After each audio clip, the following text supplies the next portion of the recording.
So far, we're creating our first database application in Android. It's more complex than the ones you've done so far, right? So we've finished with our DB adapter class. This class, as you can see, is the one that will enable us to access our database functionality. So far, this is the only thing we've coded in. You'll see our imports just to check what you guys have done. Make sure you have the correct imports.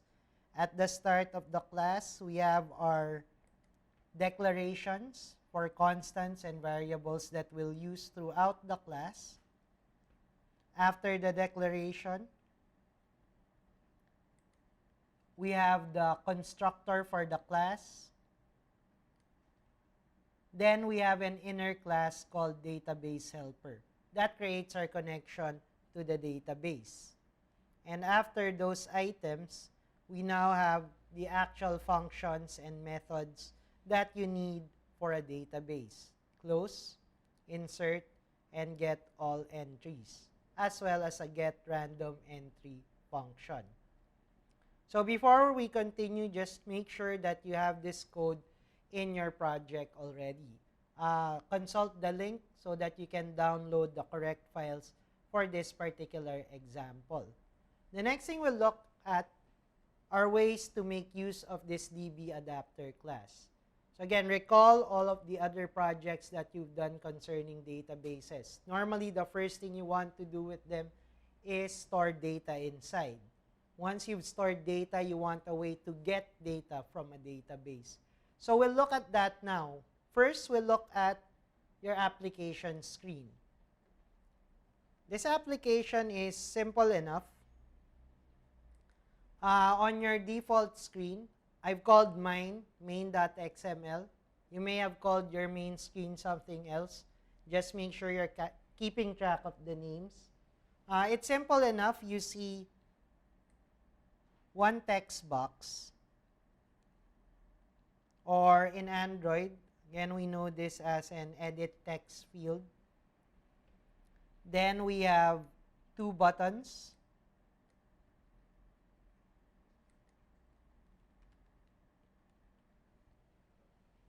Okay, so when a user clicks press me, and we'll change that later on, that actually saves whatever text is inside the text box. When someone presses generate random quote, it will randomly pull data from the database and display it to our users. Okay, so again, simple enough. Make sure you have this up on your main screen. I'll show you the actual code so we can sync up on the names. So what I did now was to give names to my various buttons. Again, if you're the type of programmer who likes looking at examples but changing them so they can understand more clearly what's happening, feel free to do so. Just take note of the names of your buttons and text boxes. So my edit text or my text box is named quote. As we can see, Android ID, Atlas ID quote. So whenever we refer to it in the program, we'll call it quote. First button is named Go, and then the second button is named GenRan. So that takes care of our user interface. Again, before we proceed to the main activity class, make sure that you have a screen that looks something similar to this one. And if you're changing names around, it's your responsibility to keep track of your control names, because I sure will not be able to read your mind and know your own names. So we go to the actual program that runs when this application is called by the user. In my case, the main activity class is named quotesmain.java. You may have changed it or you may have left it at the default main activity. If you do this a lot, you'll get used to your own naming convention as well as the quick changes of name given in some examples. So at the start of quote main, we just see a couple of items. Our usual imports. Mine is complete already because I have the whole code here.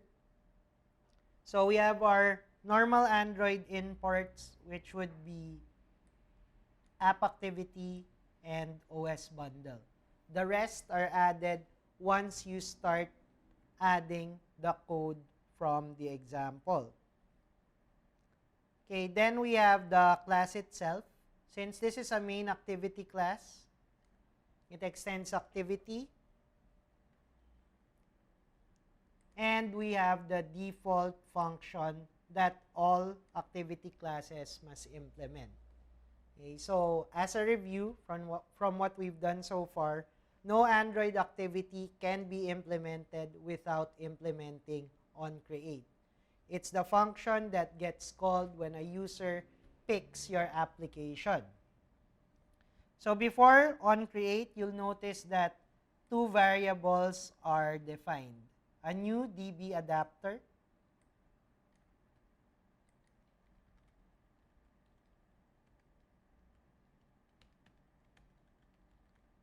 okay, so you created this one, DB adapter, and then a variable to hold the text box.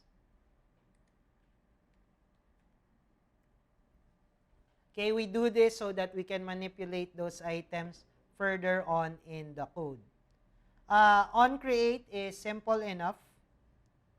Does the usual thing, saves the current state of the phone. So in case we switch to another application, it can return the phone to its previous state. And then it sets our screen. So it calls my main screen. It's what the user sees when they run the application. After that, it just makes the buttons live. Okay, so we see here, button, set button, which is the first button we have. And then get button is the second button that we have. So we do this so that inside our program, it recognizes the button go and the button genran. If you typed everything incorrectly, you won't need to worry about spelling. The IDE should help you with that.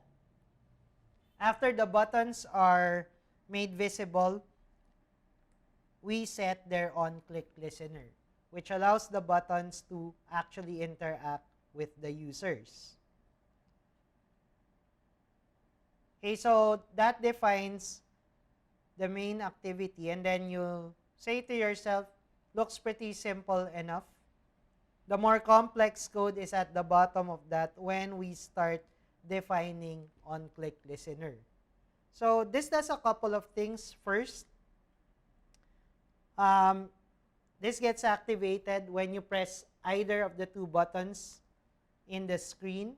It can tell between the two buttons by using the Java switch statement.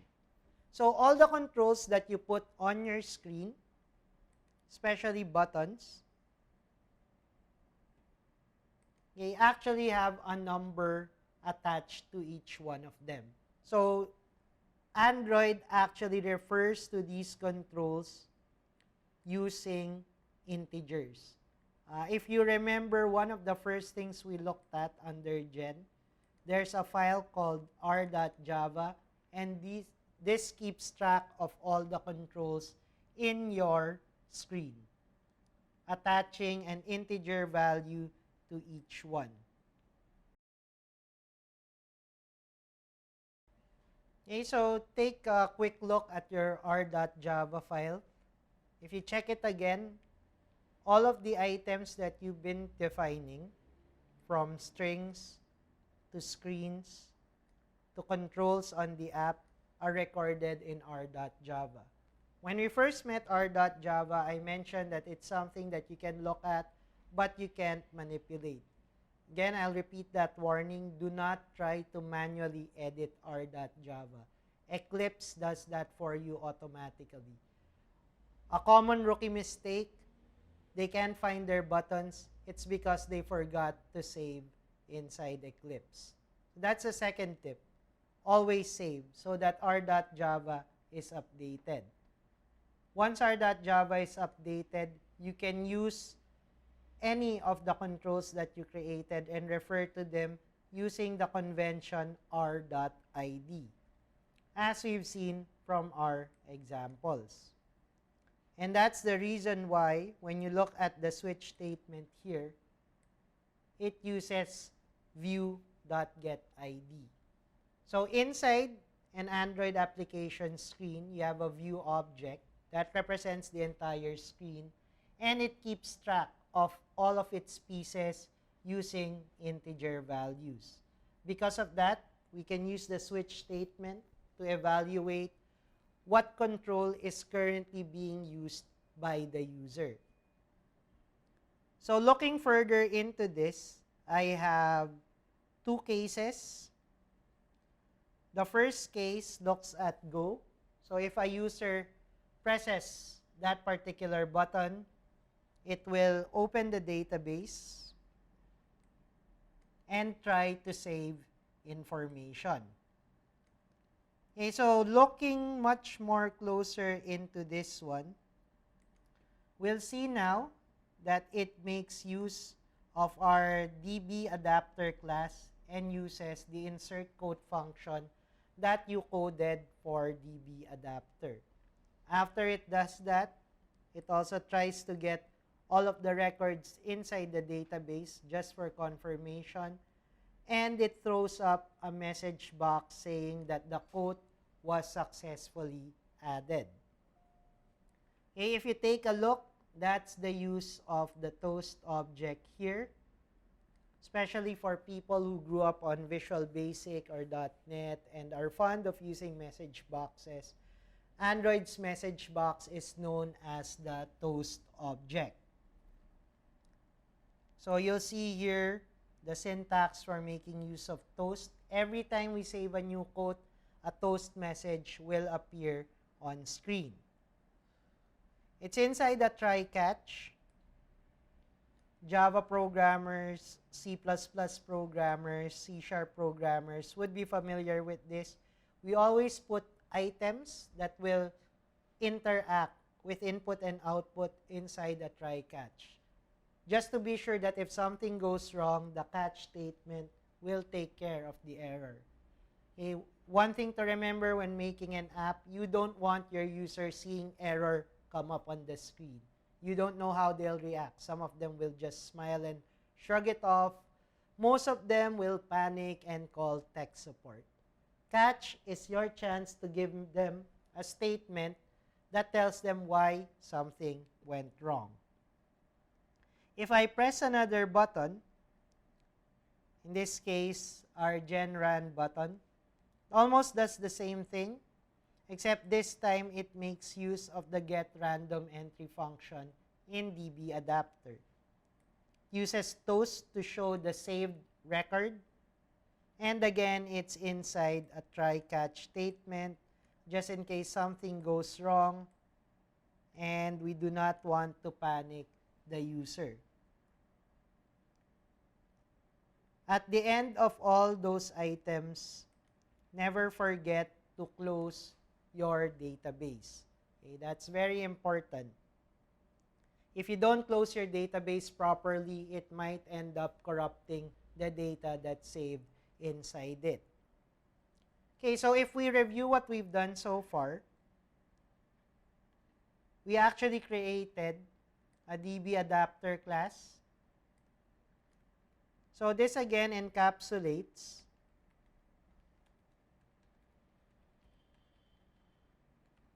all our database functionality.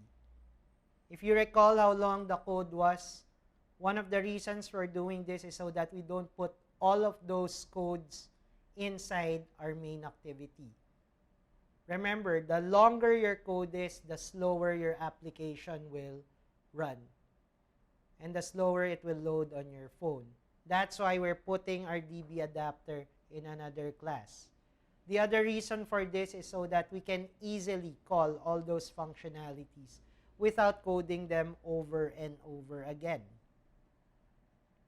After we created our DB adapter class, we created our user interface. As we all know, all Android projects created in Eclipse has one default screen. We modified it so that it contains all of our interaction. Okay? So if you remember, an Android project contains at least one screen. That's why we didn't create one from scratch. And we put all of our user interface inside main. This allows the user to interact with your application and do what it's supposed to do. And then we finally modified our main activity.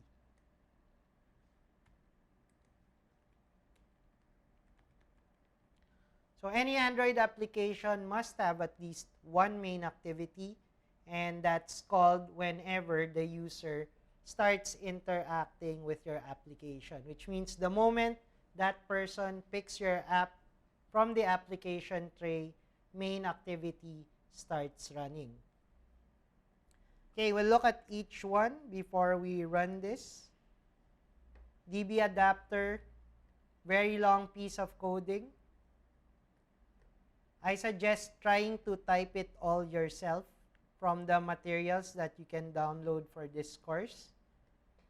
Because when you type it in yourself, you get to absorb more of what it's trying to do. If you look at how many lines this has, again, we don't want to bog down main activity with all of these lines of code. Because main activity itself is also a long piece of coding. So once everything is right, we don't have any more syntax errors, we can try running this. When you're coding in Android, always make sure that you have an emulator running already. Otherwise, you'll be subjected to the long wait for the emulator to boot up. So make it a habit. When you open Eclipse, also open at least one emulator. Since I have one already up now, I'll just minimize my code window so I get back my entire project workbench, and I'll run this Android application.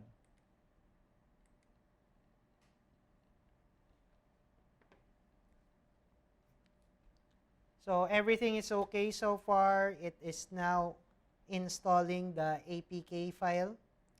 APK again is your Android package. It's the final file created when you want to install your Android application on your phone.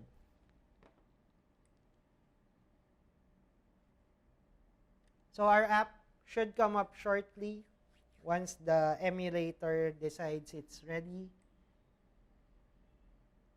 As we can see from Eclipse, it's still installing the database simple example APK.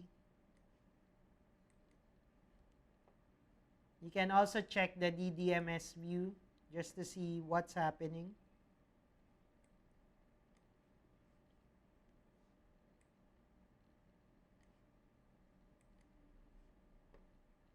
Okay, so I'll go back to my workbench view, and it's still installing. If you worked with Android for a while, this is the thing that requires your patience. That's why a lot of developers really get a phone so they get a quick response when they're trying to run their application.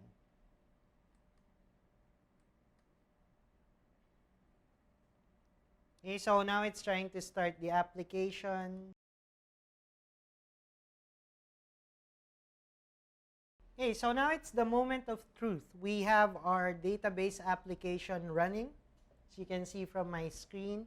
Again, it does a couple of things. One, a user can enter a phrase or a quote or a word. Since we're just testing this out, you can type in gibberish. That should be okay. And if we look at our user interface, we can either save what that person has typed in, or we can see what data we have in the database. So it will return a random record from the database. So since this is the first time we're running the app, the database would be empty right now. I'll try to put in something.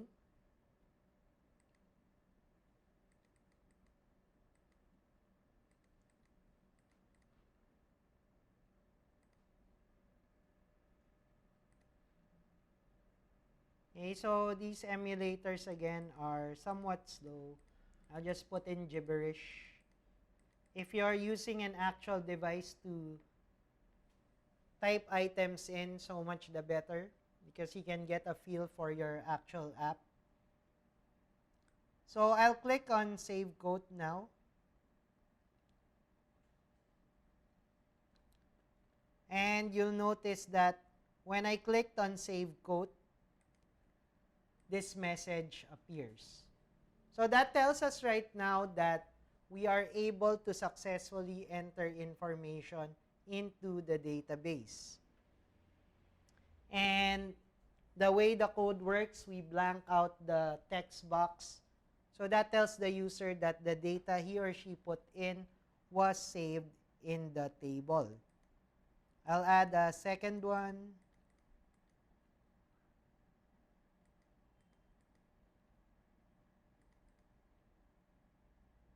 And I'll save it again. Add some more data. So the message appears again. Save. So after this third time, I should have 3 records in my database. And I'll save it again, just for good measure. The message also tells us how many items were already saved in the database. To retrieve information, I'll click on the second button. And you'll notice now that whenever I click Generate Random Code, it shows me a message box at the bottom. So again, this is the toast message.